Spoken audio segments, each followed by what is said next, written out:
ভাবা যায় যে শেখ হাসিনা একসময় তারেক রহমানের নামটিও সহ্য করতে পারতেন না, আজ সেই শেখ হাসিনার পরিবারের রাজনৈতিক ভবিষ্যৎ নির্ভর করছে খোদ তারেক রহমানের সিদ্ধান্তের ওপর। কি নির্মম পরিহাস, যেই ধানমন্ডি ৩২ নাম্বার থেকে একসময় তারেক রহমানকে নিশ্চিহ্ন করার নীল নকশা আঁকা হতো, আজ সেই পরিবারের সন্তানদের রাজনীতিতে ফেরার টিকিট মিলছে তারেক রহমানের হাত ধরেই। ব্রিটিশ বার্তা সংস্থা রয়টার্সকে দেওয়া এক সাক্ষাৎকারে বিএনপির ভারপ্রাপ্ত চেয়ারম্যান তারেক রহমান সাফ বলে দিয়েছেন, জনগণ চাইলে শেখ হাসিনার সন্তানরাও রাজনীতিতে ফিরতে পারেন। অর্থাৎ আওয়ামী লীগকে এক প্রকার গ্রিন সিগন্যালই দিয়ে দিলেন বিএনপির এই শীর্ষ নেতা। এখন প্রশ্ন হলো, হঠাৎ কেন এত উদারতা, কেন চরম শত্রুর প্রতি এই নমনীয়তা? জুলাই গণঅভ্যুত্থান পরবর্তী বাংলাদেশে যখন আওয়ামী লীগের অস্তিত্ব সংকটে, তখন তারেক রহমানের এই ইনক্লুসিভ রাজনীতির বার্তাটি এক সুগভীর মাস্টার স্ট্রোক। রয়টার্সের বিশেষ প্রতিনিধি যখন তাকে প্রশ্ন করলেন, শেখ হাসিনার ছেলে সজীব ওয়াজেদ জয় বা মেয়ে সাইমা ওয়াজেদ পুতুল বিদেশ থেকে ফিরে রাজনীতিতে যুক্ত হতে পারবেন কিনা, তখন তারেক রহমান আবেগের বশবর্তী হয়ে কোনো প্রতিশোধ পরায়ণ উত্তর দেননি। তিনি বিষয়টি সম্পূর্ণ ছেড়ে দিয়েছেন বাংলাদেশের জনগণের আদালত ওপর। তার স্পষ্ট উচ্চারণ, যদি কাউকে মানুষ গ্রহণ করে, যদি সাধারণ মানুষ তাদের স্বাগত জানায়, তবে যে কারোরই রাজনীতি করার অধিকার রয়েছে। এই একটি বাক্যের মাধ্যমে তিনি নিজেকে একজন প্রতিহিংসাপরায়ণ নেতার বদলে একজন গণতান্ত্রিক এবং দূরদর্শী রাষ্ট্রনায়ক হিসেবে প্রতিষ্ঠিত করলেন। তিনি বুঝিয়ে দিলেন, ব্যক্তিগত আক্রোশ দিয়ে রাষ্ট্র চলে না, রাষ্ট্র চলে আইনের শাসন ও জনমতের ওপরে। তার এই বক্তব্যে শেখ হাসিনা বা তার পরিবারের প্রতি সহানুভূতির চেয়ে নিজের রাজনৈতিক উচ্চতা এবং আত্মবিশ্বাসী বেশি ফুটে উঠেছে। তারেক রহমানের এই বক্তব্যের পেছনের আসল কারণ বুঝতে হলে বুঝতে হবে বাংলাদেশের বর্তমান রাজনীতিকে।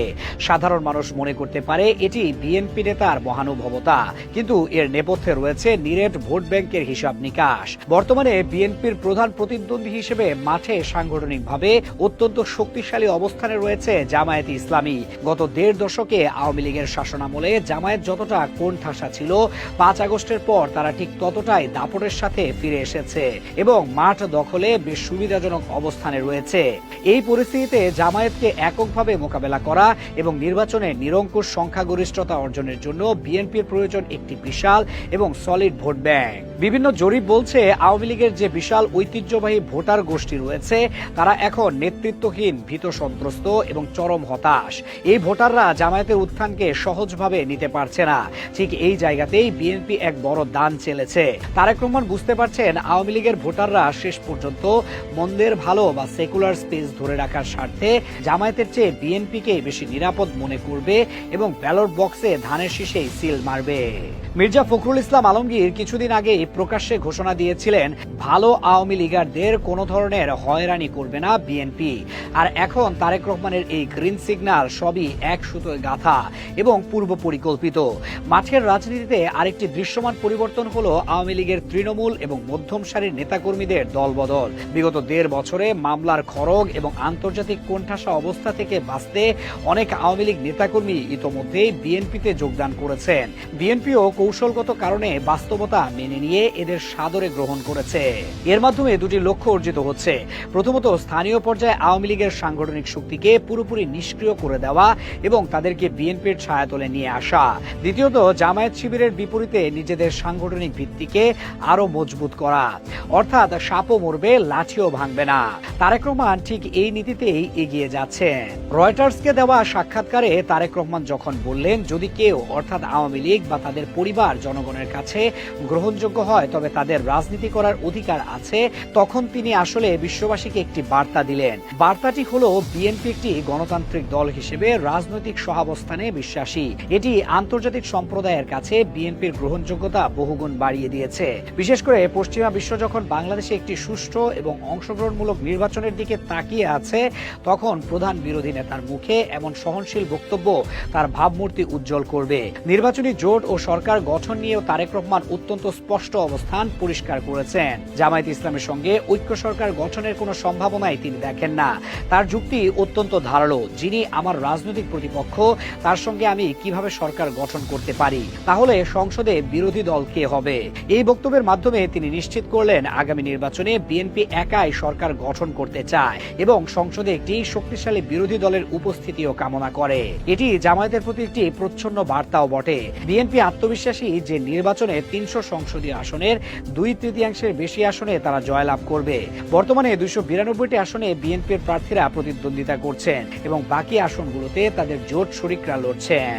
অর্থাৎ সরকার গঠনের জন্য জামায়াতের উপর নির্ভর করার কোনো প্রয়োজন বিএনপির নেই। পররাষ্ট্রনীতির ক্ষেত্রেও তারেক রহমান যে ভারসাম্যপূর্ণ এবং বাস্তববাদী দৃষ্টিভঙ্গি তুলে ধরেছেন তা বর্তমান বৈশ্বিক প্রেক্ষাপটে অত্যন্ত সাহসী।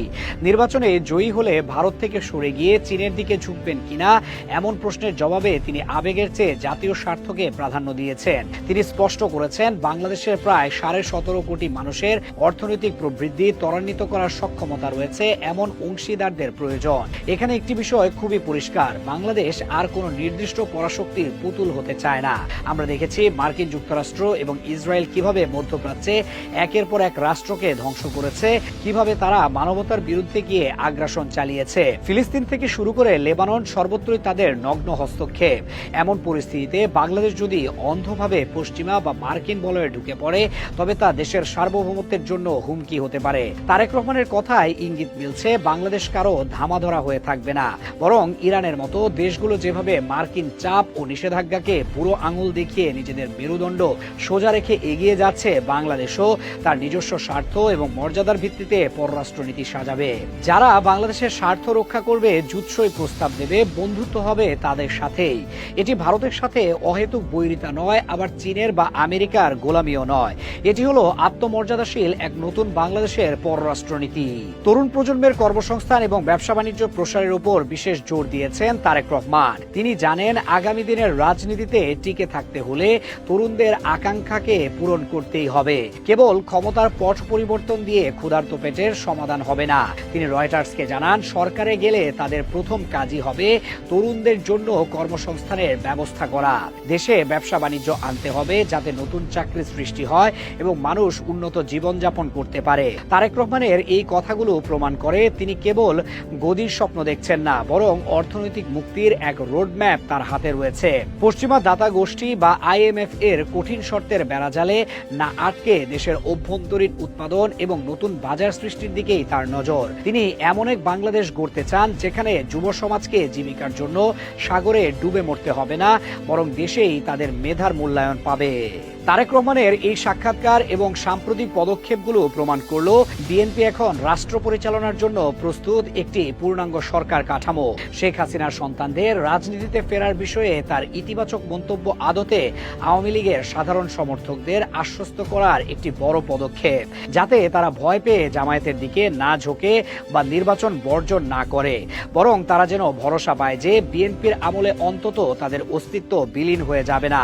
2026 সালের নির্বাচনের মাঠ এখন অনেকটাই বিএনপির অনুকূলে।